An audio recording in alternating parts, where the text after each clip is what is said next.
Bonjour et bienvenue sur le quiz de la semaine. Une émission proposée par Radio Prédication, animée par Dominique et Martine. Bonjour à tous, j'espère que vous avez passé de bonnes fêtes, Noël et Nouvel An. Et oui, nous voilà de retour, voilà, on est au mois de janvier, on y va, on est en forme. Bonjour Martine. Bonjour tout le monde.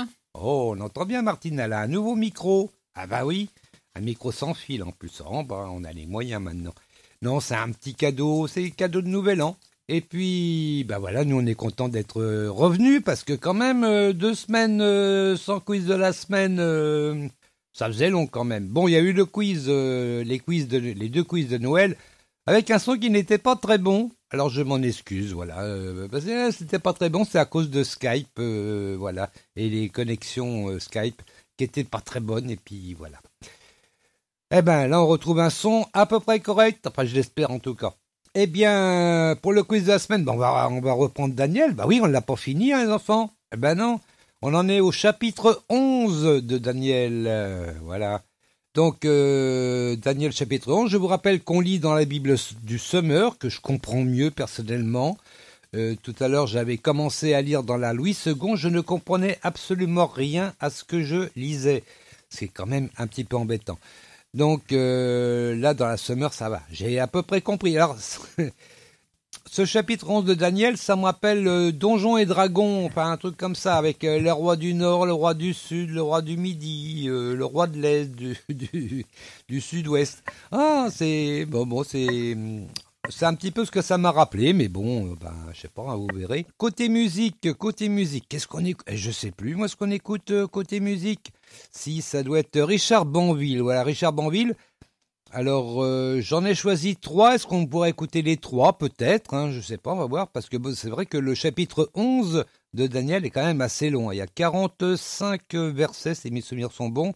Donc, ça prend du temps. Alors, on va voir. Puis, bon, j'ai pas fait trop de questions, par contre. On verra. Alors, si on peut en passer 3, c'est bien. Si on n'en passe que 2, on n'en passera que 2. C'est pas grave, Martine? Donc, normalement, il y aura 2 titres, principalement. C'est « Voyez l'Évangile », que tout le monde connaît, si. Voyez l'Évangile. Bon, enfin bref.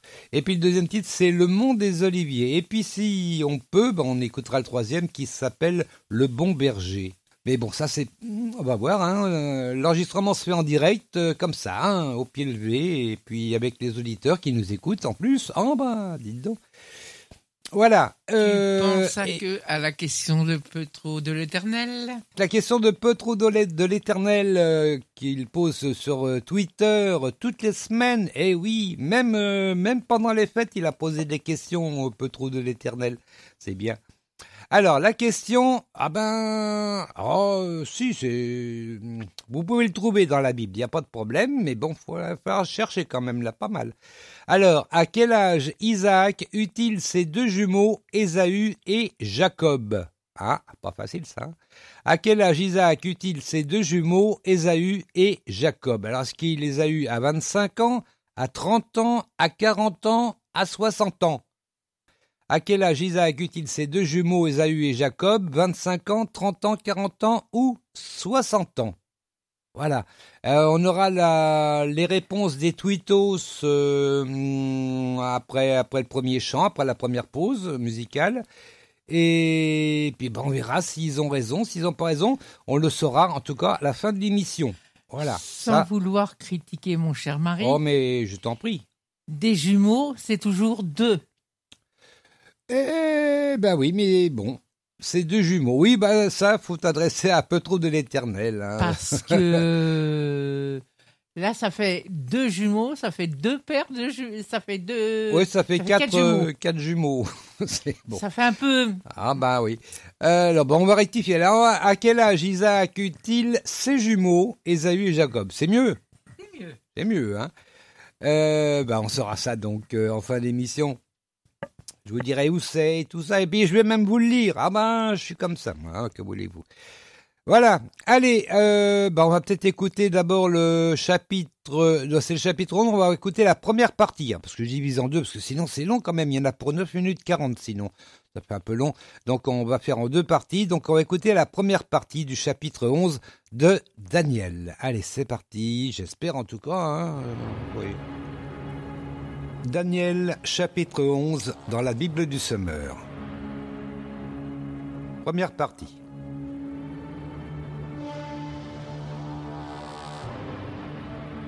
Moi, de mon côté, je me suis tenu auprès de lui, dans la première année de Darius le Mède, pour le soutenir et l'appuyer. Maintenant, donc, je vais te faire connaître la vérité. Voici, il y aura encore 3 rois de Perse. Ils seront suivis d'un 4e qui amassera plus de richesses que tous ses prédécesseurs. Lorsqu'il sera au fait de sa puissance, grâce à sa richesse, il soulèvera tout le monde contre le royaume de Grèce. Mais là-bas s'élèvera un roi valeureux et conquérant qui étendra sa domination sur un vaste empire et fera ce qu'il voudra. Mais à peine aura-t-il assis son pouvoir que son royaume sera brisé et partagé aux 4 coins de l'horizon. Il ne reviendra pas à ses descendants, mais il lui sera arraché et réparti entre d'autres qu'eux, et il n'aura pas la même puissance. Le roi du Midi s'affermira, mais l'un des chefs de son royaume deviendra encore plus fort que lui, et il exercera une domination plus grande que la sienne. Quelques années plus tard, ils s'allieront l'un avec l'autre, et la fille du roi du Midi se rendra auprès du roi du Nord pour établir des accords. Elle ne conservera pas sa force, et sa postérité ne subsistera pas.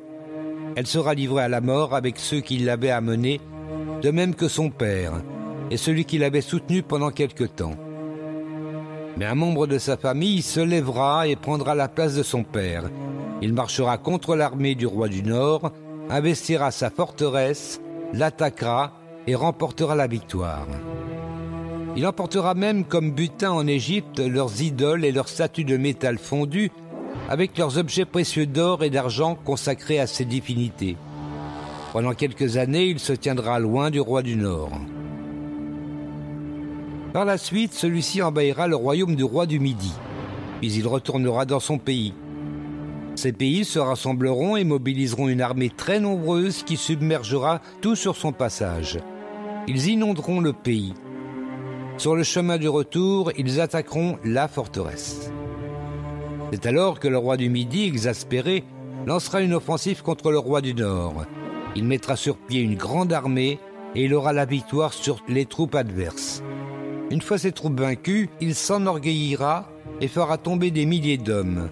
Mais ces triomphes seront de courte durée. Car le roi du Nord mobilisera de nouveau des troupes plus nombreuses que les premières et après quelques années, il retournera en Égypte avec une immense armée et beaucoup de matériel de guerre. À ce moment-là, beaucoup se soulèveront contre le roi du Midi. Des hommes violents de ton peuple, Daniel, se soulèveront contre lui pour réaliser la prophétie. Mais ils échoueront. Le roi du Nord viendra donc, il dressera des remblais de siège contre une ville fortifiée et s'en emparera. Les armées du roi du Midi ne résisteront pas au choc. Même sa troupe d'élite ne tiendra pas. L'envahisseur avancera à sa guise et personne ne pourra lui résister. Il prendra ensuite position dans le pays magnifique où il sèmera la destruction. Il entreprendra alors de venir avec toutes les forces de son royaume et il conclura une alliance avec le roi du Midi. Il lui donnera sa fille en mariage dans le but de détruire son royaume, mais ce plan ne réussira pas et ce royaume ne lui appartiendra pas. Alors il se tournera du côté des îles et s'emparera de beaucoup d'entre elles. Mais un général mettra un terme à son arrogance injurieuse sans que le roi du Nord puisse le lui rendre.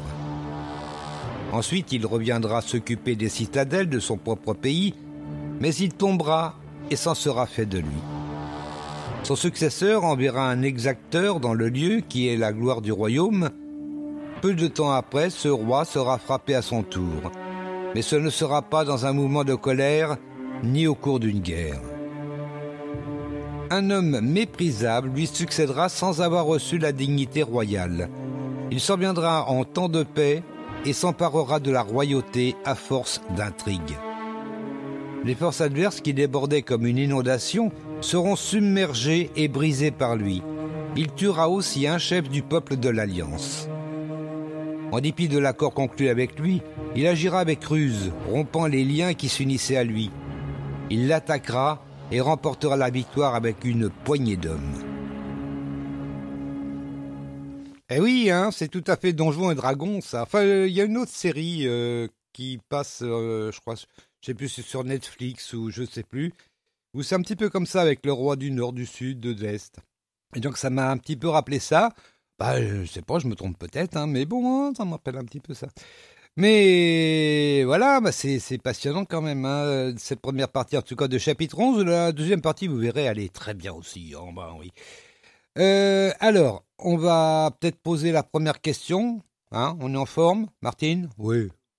Bah, elle oublie de rallumer son micro, parce qu'elle peut éteindre son micro. Oui. Voilà, c'est bien. Donc la première question, faut que je remonte dans mon fichier là. Oh, bah, voilà. J'y suis. Alors, première question, Darius est surnommé le grec, le perse ou le mède? Darius est surnommé le grec, le perse ou le mède?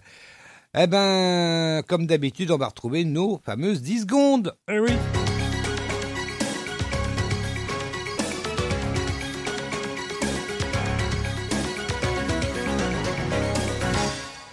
Alors, qu'est-ce que, éventuellement, tu dirais, Martine? Le Med.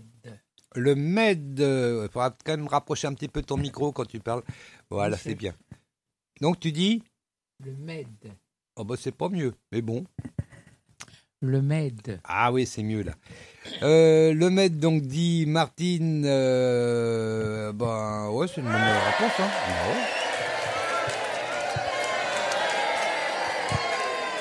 Eh oui, c'est dans le verset 1, donc on ne va lire que le verset 1, parce qu'après il y a une deuxième question, mais je dis pas où. Eh ben non. Alors, donc ce verset 1, moi, de mon côté, je me suis tenu auprès de lui, dans la première année de Darius le Mède, pour le soutenir et l'appuyer. Voilà, Daniel était quand même très important, mais c'est vrai qu'on voit qu'il intervient avec différents rois, et familles d'ailleurs des rois. Donc ce rôle est vraiment très important, hein, dans Daniel. On va poser maintenant la deuxième question. Alors, où va la fille du roi du Midi? On va voir qu'il y a différents rois. Hein. Le roi du Nord, tracé de façon une ligne verticale. Hein. Il y a le roi du Nord donc qui est en haut, le roi du Midi qui est au milieu et le roi du Sud qui est en bas. Voilà, c'est simple, hein, c'est une ligne droite. Alors, où va la fille du roi du Midi? Est-ce qu'elle va voir le roi du Nord, le roi du Sud ou le roi de l'Est? Oh bah, allez, on y va pour 10 secondes, c'est parti.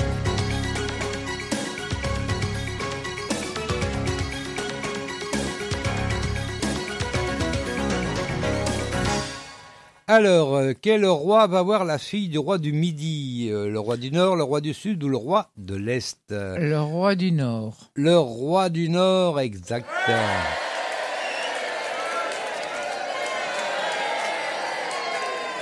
Ouais, puis le roi de l'Est, il n'y est pas dans le récit. Hein. Il n'y a que le roi du Nord, le roi du Sud et le roi du Midi. Hein. Comme je vous l'ai dit, c'est une ligne droite. Hein. Donc le Nord en haut, le Midi au milieu et le Sud en bas. Simple, en bas, c'est simple.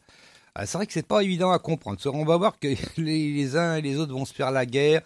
Et puis il n'y a pas que les rois eux-mêmes qui vont se faire la guerre. Il y en a d'autres, vous allez voir. C'est assez compliqué cette histoire. Enfin bref. Bon, ça c'est au verset 6, donc on va lire jusqu'au verset 6. Maintenant donc, je vais te faire connaître la vérité. Voici, il y aura encore 3 rois de Perse. Ils seront suivis d'un 4e qui amassera plus de richesses que tous ses prédécesseurs. Ouais, ça m'a rappelé quelqu'un, mais je dis rien. Lorsqu'il sera au fait de sa puissance, grâce à ses richesses, il soulèvera tout le monde contre le royaume de Grèce. Mais là-bas s'élèvera un roi valeureux et conquérant qui étendra sa domination sur un vaste empire et fera ce qu'il voudra. Eh ben oui. Mais à peine aura-t-il assis son pouvoir que son royaume sera brisé et partagé aux 4 coins de l'horizon. Il ne reviendra pas à ses descendants, mais il lui sera arraché et réparti entre d'autres qu'eux, et il n'aura pas la même puissance. Le roi du Midi s'affermira, mais l'un des chefs de son royaume deviendra encore plus fort que lui. il exercera une domination plus grande que la sienne. Quelques années plus tard, ils s'allieront l'un avec l'autre, et la fille du roi du Midi se rendra auprès du roi du Nord pour établir des accords. Elle ne conservera pas sa force et sa postérité ne subsistera pas. Elle sera livrée à la mort avec ceux qui l'avaient amenée. C'est pas gai, déjà.